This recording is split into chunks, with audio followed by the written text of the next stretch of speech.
dans les murs de l'ONU, des Nations Unies, afin de parler d'une thématique vitale pour l'avenir de nos populations asphyxiées, pour l'avenir de nos populations écrasées, pour l'avenir de nos populations humiliées depuis des siècles par l'oligarchie française.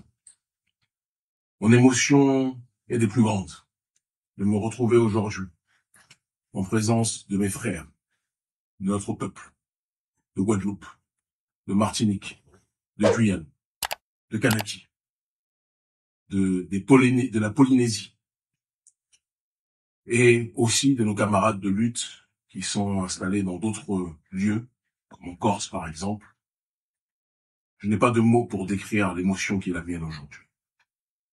Et je n'ai pas de mots suffisamment importants pour remercier le GIB, le groupe d'initiative de Bakou, de nous permettre de pouvoir avoir cette tribune pour nous exprimer.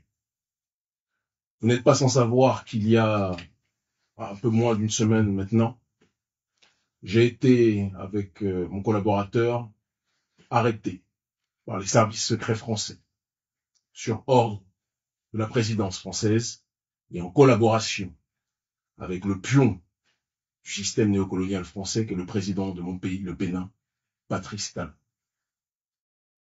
J'ai été arrêté parce que le gouvernement français estime que le combat contre le colonialisme que nous menons est un combat qui met en péril ses intérêts sur le continent africain et dans la diaspora.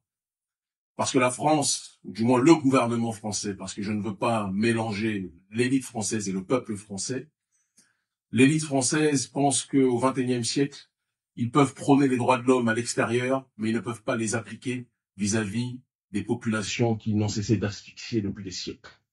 Parce qu'ils pensent qu'aujourd'hui, ce qu'ils appellent de manière coloniale les territoires d'outre-mer, ou l'Afrique francophone, sont leurs précarés naturels et que ces territoires leur appartiennent. Parce qu'ils pensent que les populations que nous sommes, la population noire que nous sommes, que nous constituons, représentent du bétail et un bien meuble qui leur appartiendra ad vitam aeternam. C'est la raison pour laquelle ils ont décidé de déployer les moyens les plus spectaculaires pour essayer de nous arrêter, en pensant qu'ils pouvaient nous mettre à l'ombre pendant de nombreuses années. Malheureusement, dans notre tradition, il y a un adage qui dit « Le colon fait ses plans, Dieu fait les siens, et Dieu est le meilleur des planificateurs. » Nous sommes aujourd'hui libres, et nous allons pouvoir parler avec fluidité au gouvernement français et à ces marionnettes qui sont à la tête de nos États, que ce soit en Afrique ou qui sont à la tête de nos territoires, dans les territoires colonisés, appelés de manière coloniale d'outre-mer. Au XXIe siècle, aucun peuple n'a à devoir subir les affres du colonialisme. Chaque peuple a le droit à l'autodétermination. Chaque peuple a le droit de pouvoir jouir de son territoire, de son sol. Il n'est pas normal qu'un pays comme la France, dirigé par cette engeance coloniale, puisse avoir le contrôle de territoires qui sont installés à des centaines de milliers de kilomètres de son espace naturel. C'est du colonialisme. Il faut être capable de le dire. Le gouvernement français sait pertinemment que sans l'Afrique francophone, sans des territoires tels que la Guyane, la Martinique, la Guadeloupe, la Réunion, la Kanaki, la Polynésie et autres, et la Corse notamment, l'élite française sait qu'elle n'aurait pas l'influence géopolitique qu'elle a dans le monde. Elle passe son temps à donner des bons points et des mauvais points au reste de l'humanité en ce qui concerne les droits de l'homme, mais a décidé d'inférioriser, de classifier une partie de l'humanité comme étant inférieure. Inférieure quand ça l'arrange. Par contre, elle a profondément besoin de nos ressources humaines et de nos ressources naturelles. Il arrive un moment où cette élite française doit comprendre et devra comprendre, et je pense que cette heure est arrivée, que notre génération n'est plus disposée à tendre l'autruche, n'est plus disposée à accepter les humiliations constantes, n'est plus disposée à accepter la vie chère dans les territoires colonisés, que l'on appelle les territoires d'outre-mer, n'est plus disposée à accepter le franc CFA et les bases militaires sur les autres territoires colonisés que l'on appelle l'Afrique francophone, n'est plus disposée à accepter que nos présidents soient sélectionnés par l'oligarchie française avant d'être élus de manière générale impropre par le peuple. J'ai une pensée à ce sujet pour les présidents Patrice Talon du Bénin ou Alassane Dramane Ouattara de Côte d'Ivoire. Nous sommes une génération qui veut balayer ce système colonial.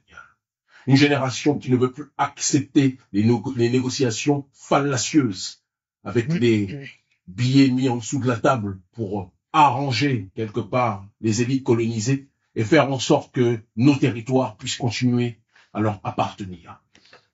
Nous sommes en 2024, octobre 2024. Des gens depuis des siècles se sont levés, se sont battus pour que nos peuples puissent être libres. Ces gens qui se sont levés ont toujours été diabolisés, ont toujours été présentés comme des extrémistes, ont toujours été présentés comme des racistes. Parce que dans le système colonial, celui qui se lève et qui se bat, celui ou celle qui se lève et qui se bat pour ses droits, est présenté comme un terroriste. Pendant que celui qui asphyxie, qui opprime, est présenté comme un citoyen normal, vertueux. Ça ne peut plus durer. Nous sommes fatigués de cette arrogance coloniale. Nous sommes fatigués de cette brutalité coloniale, politique, économique et sociale. Nous sommes fatigués de devoir accepter que ce pays français, qui est pris en otage par une minorité qui n'a même pas, j'ai envie de dire, l'aval de la majorité de sa population, parce que bon nombre de Français ne sont pas en adéquation avec ces valeurs idiotes, ineptes, promues par ce gouvernement dégénéré français.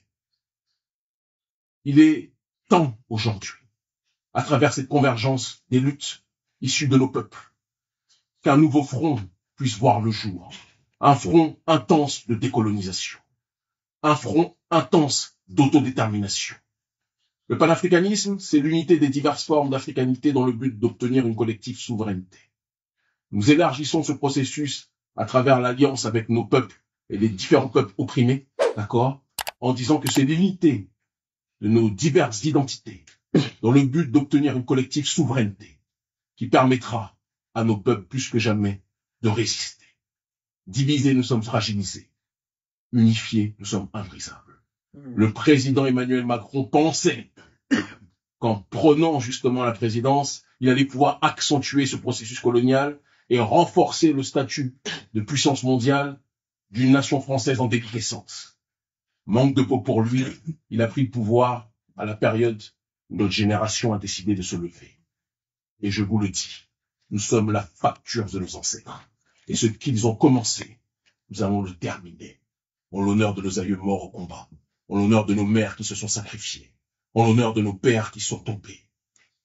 Nous allons finir ce qu'ils ont commencé. Et personne ne pourra nous arrêter. Merci infiniment. Merci.